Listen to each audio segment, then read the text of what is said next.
Meek Mill, girl, I'm telling you right now, this man just cannot stay out of drama. And it's not even normal celebrity drama anymore. This is like layers on layers. And every time you think it's done, something else pops up. So sit down, because this whole situation, it's messy in a way that just keeps getting worse the more you look at it. So first, let's rewind a little, because this didn't just start out of nowhere. Meek Mill built this whole second life after prison, right? Everybody remembers that comeback era, the sympathy, the support, the whole he turned his life around narrative.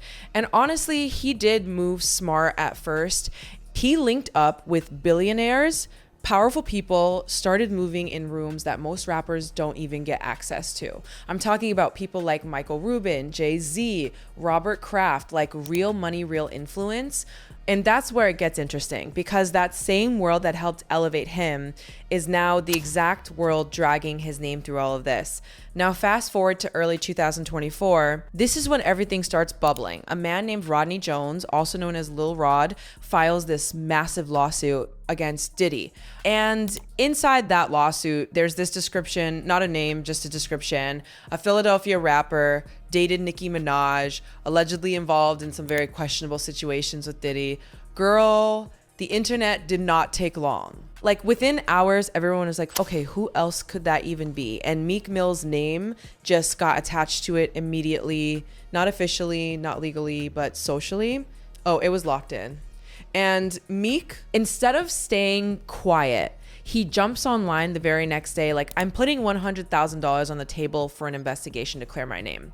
Now, listen, on the surface, that sounds strong. That sounds like someone confident, right? But here's what made people side-eye him hard. That whole $100,000 thing, it just disappeared. No follow-up, no updates, no investigator, nothing. He just stopped talking about it. And you know how the internet is. The moment you start something loud and then go silent, people start connecting dots that might not even exist.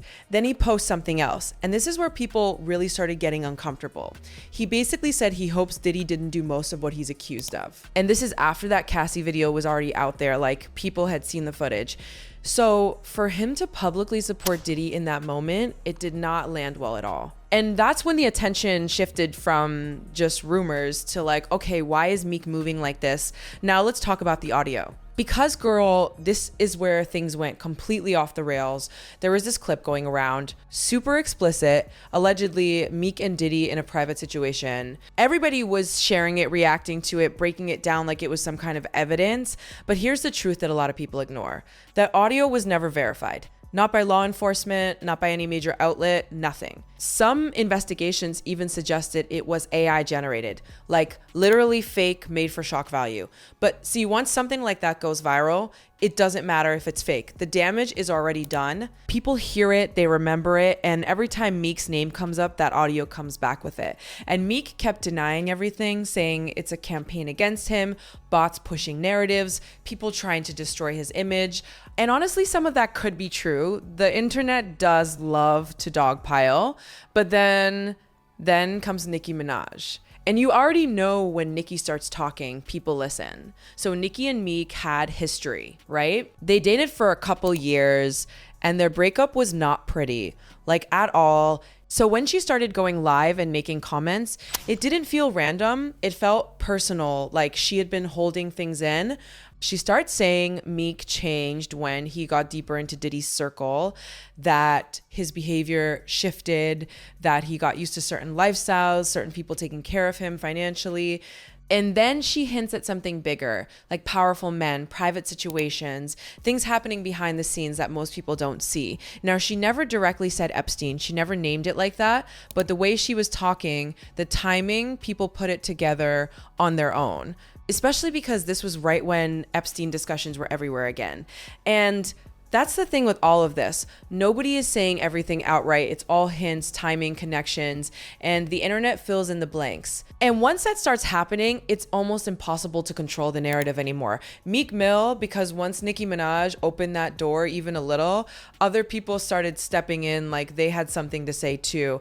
And that's when it stopped feeling like just internet chatter and started turning into one of those why are so many people saying similar things situations. So now you've got Nicki hinting, you've got the lawsuit description floating around, and then suddenly names like Jaguar Wright start popping up. And listen, Jaguar is one of those people where you have to take what she says carefully because she has said a lot over the years. Some things didn't check out. Some things made people pause. But she's not anonymous. She's not hiding behind a fake account. She's a real person going on podcast, saying this stuff on record.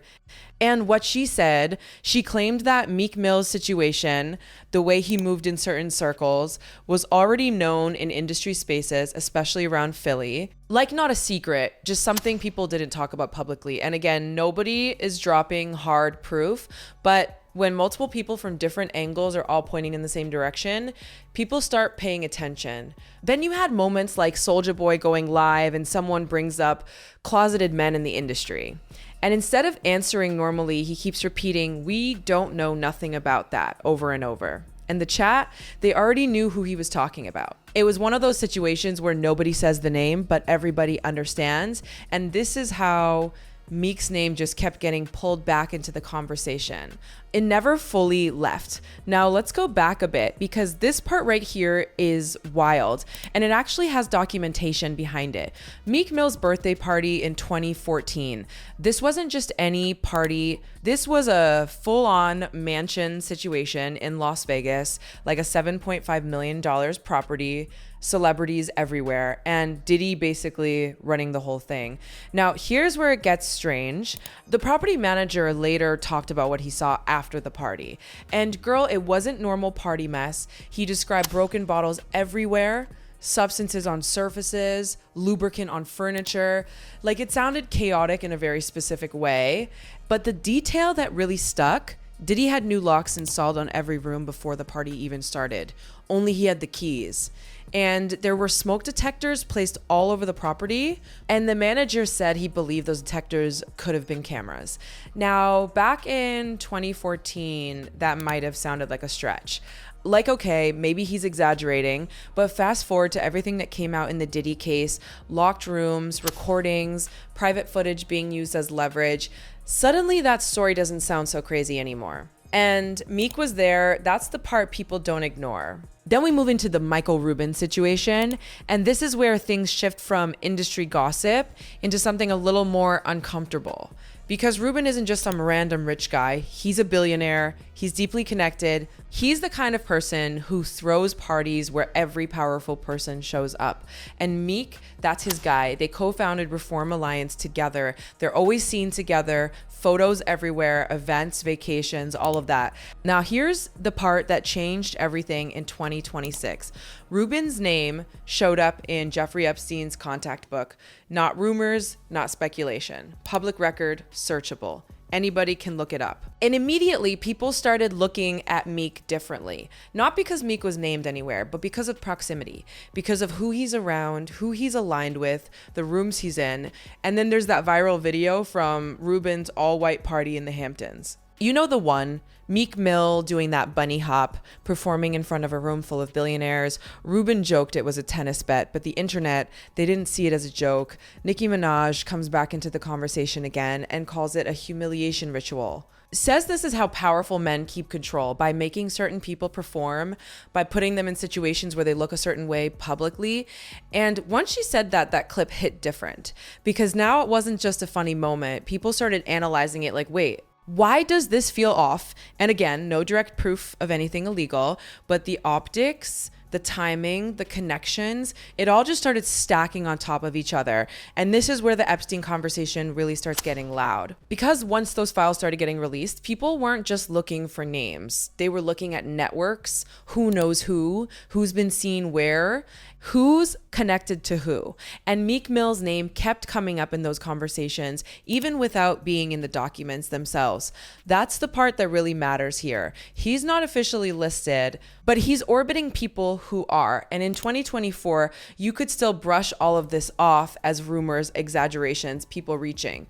But now it doesn't hit the same. Meek Mill, because now we're in 2026. And the biggest difference isn't that some new piece of evidence dropped with his name stamped on it. It's that everything around him has shifted in a way that makes all the old rumors feel heavier.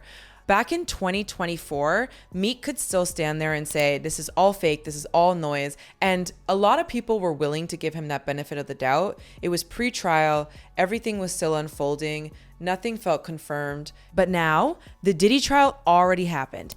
8 full weeks of testimony, all on the record, all documented. And even though Meek Mill's name was never directly mentioned in that courtroom, the details that came out, they lined up way too closely with the kind of stories people had already been whispering about.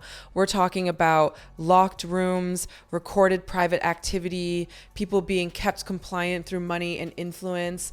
Once that becomes official court record, it changes the way people look at everything that came before it. So now every time Meek's name gets mentioned, it's not just gossip floating around, it's sitting next to real testimony, real federal documentation. That context doesn't go away. You can't argue with it the same way you argue with rumors. And then you've got the Epstein situation evolving at the same time. Millions of pages released, documents being combed through daily, names being pulled out, connections being mapped.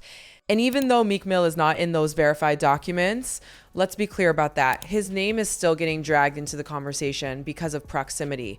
Michael Rubin being in Epstein's contact book, that's public now. Robert Kraft's past legal situation tied to a prostitution sting. People remember that. Diddy sitting in a federal prison right now with a release date already projected. That's not speculation, that's reality. And Meek built his entire post-prison image around that exact circle. So it's like, even if he did nothing wrong personally, he's standing in the middle of a group where everything is collapsing at once. And the internet doesn't separate individuals the way the law does. People look at the whole picture. And here's another thing that's hurting him more than people realize. There's no new music to shift the conversation. Think about it. Back when Meek had controversy before, he could drop a project, go on interviews, remind people of his talent, give them something else to talk about. Right now, there's nothing like that. No big release, no major moment pulling attention back to his career. So the only story attached to his name is this one. Every headline, every clip, every discussion, it all circles back to the same topics. And once that becomes your main narrative, it's hard to escape it. Now let's answer the big question everyone keeps asking. Is Meek Mill actually in the Epstein files? No. As of right now, there is no verified document, no DOJ list, no official record that names Meek Mill in connection to Epstein. That part is important because the internet has a way of turning assumptions into facts, and this is not that. There is no confirmed evidence placing him there. And this is where it gets uncomfortable. The investigation into those files isn't finished. There are still millions of pages that haven't been fully processed. There were even issues with redactions, meaning information that was supposed to be hidden is slowly being uncovered over time. So people are watching closely, not because his name is there now, but because they don't know what could come out later. And that uncertainty, it keeps the conversation alive. So when you step back and look at everything together, this isn't about one single scandal. It's about accumulation, lawsuit hints, viral audio, Nicki Minaj speaking out, industry voices adding fuel, documented party behavior, billionaire connections, Epstein, associations to proximity, and then a federal trial that validates parts of that environment. Individually, each piece might not mean much, but together it creates a picture that people find hard to ignore. And that's why 2026 feels worse for Meek Mill than 2024 ever did. Not because something new exploded, but because everything old gained weight. Everything is sitting in a different context now, and that context isn't going anywhere. So now it really comes down to this. Does anything official ever come out with his name attached, or does this stay in that gray area where it's never proven but never fully goes away either? Because right now, Meek Mill isn't fighting a court case. He's fighting perception, and sometimes that's the harder one